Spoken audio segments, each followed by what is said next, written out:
So below 100 ఉండే అవకాశాలు ఎక్కువ ఉన్నాయి. Right sir.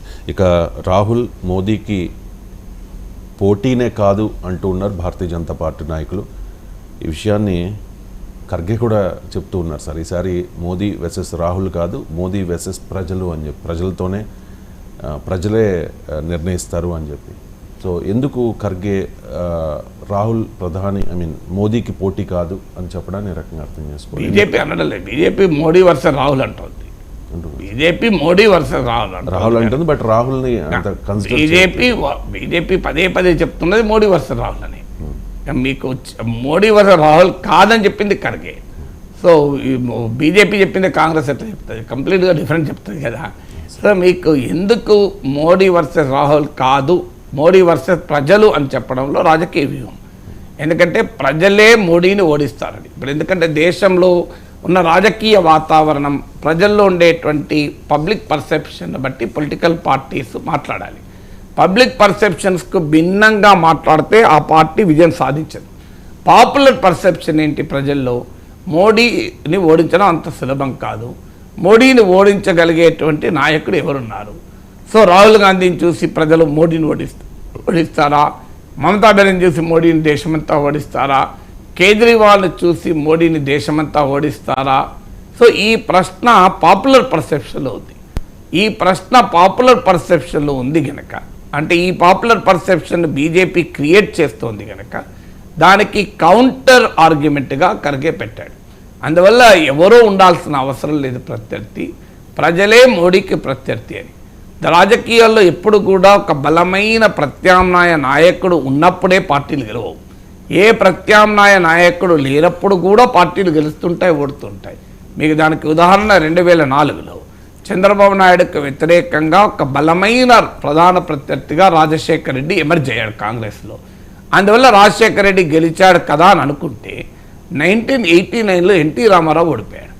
ఎన్టీ రామారావుకు ప్రత్యర్థి ఎవరు కాంగ్రెస్లో? చెన్నారెడ్డా, జనార్దన్ రెడ్డా, విజయభాస్కర్ రెడ్డా, రాజశేఖర్ రెడ్డా, ఓ 10 మంది ఉన్నారు.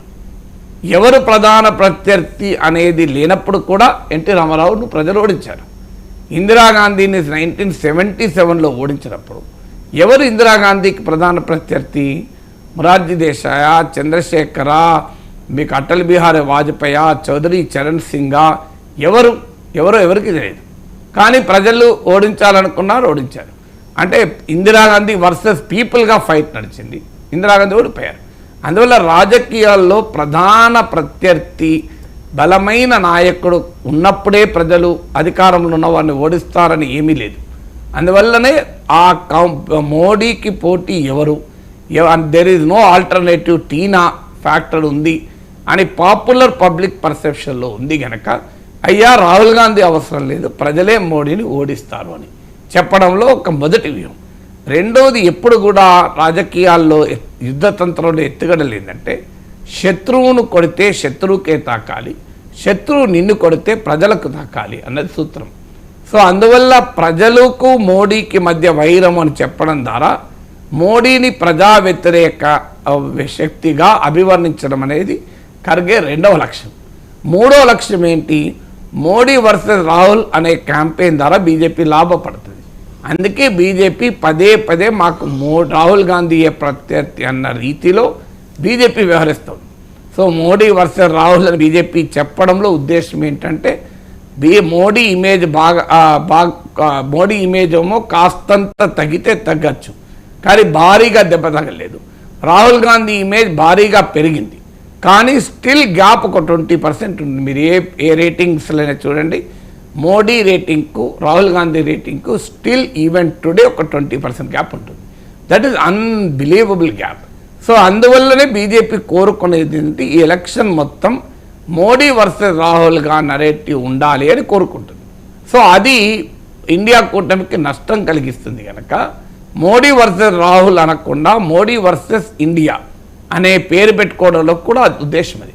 తర్వాత రాహుల్ గాంధీనే ప్రధాన ప్రత్యర్థి అంటే అనేక రాష్ట్రాల్లో ఉన్న ఇండియా కూటమి భాగస్వామ్య పక్షాలకు పొలిటికల్ ఇబ్బందులు ఉంటాయి. ఎందుకంటే అక్కడున్న రాష్ట్ర పరిస్థితులు కూడా ఛాలెంజ్. నేను గతంలో కూడా చాలాసార్లు చెప్పాను, బెంగాల్లో మమతా బెనర్జీ రాహుల్ గాంధీ నాయకత్వం అని చెప్పలేదు, కేరళలో కమ్యూనిస్టులు చెప్పలేరు, యూపీలో సమాజ్వాదీ పార్టీ చెప్పలేదు. సో ఈ ఛాలెంజ్ ఉంటుంది. మీకు తమిళనాడులో చెప్పచ్చు రాహుల్ గాంధీ అని, తెలంగాణలో చెప్పచ్చు రాహుల్ గాంధీ అని, కర్ణాటకలో చెప్పచ్చు రాహుల్ గాంధీ అని. కానీ అనేక ఇతర స్టేట్లో రాహుల్ గాంధీ నాయకత్వంలో ఢిల్లీ, పంజాబ్లో కేజ్రీవాల్ చెప్పలేడు, యూపీలో అఖిలేష్ చెప్పలేడు, బెంగాల్లో మమతా చెప్పలేదు, కేరళలో కమ్యూనిస్ట్ చెప్పలేరు. సో అందువల్ల ఆయా రాష్ట్రాల్లో ఇండియా కూటమి భాగస్వామ్య పక్షాలకు ఉన్నటువంటి రాజకీయ కంపల్షన్స్ వల్ల కూడా మోడీ వర్సెస్ రాహుల్ అని చెప్పరు. అందుకే మీకు ఇండియా కూటమి అని పేరు పెట్టింది. యూపీఏ 3 అని పెట్టచ్చు కదా. యూపీఏ 3 అని ఎందుకు పెట్టలేదు? యూపీఏ 3కు ఇండియా కూటమికి ఉన్న తేడా అదే. సో అందువల్ల వ్యూహాత్మకంగానే ఖర్గే ఇది మోడీ వర్సెస్ రాహుల్ పోటీ కాదు, మోడీ వర్సెస్ పీపుల్ అని ఆర్గ్యూ చేయడంలో కారణం అది. నెక్స్ట్, ఇండియా కూటమి గెలిస్తే హిందువులు 2వ శ్రేణి పౌరులు అవుతారు అంటూ ఎన్నికల ప్రచారంలో మోదీ సంచలన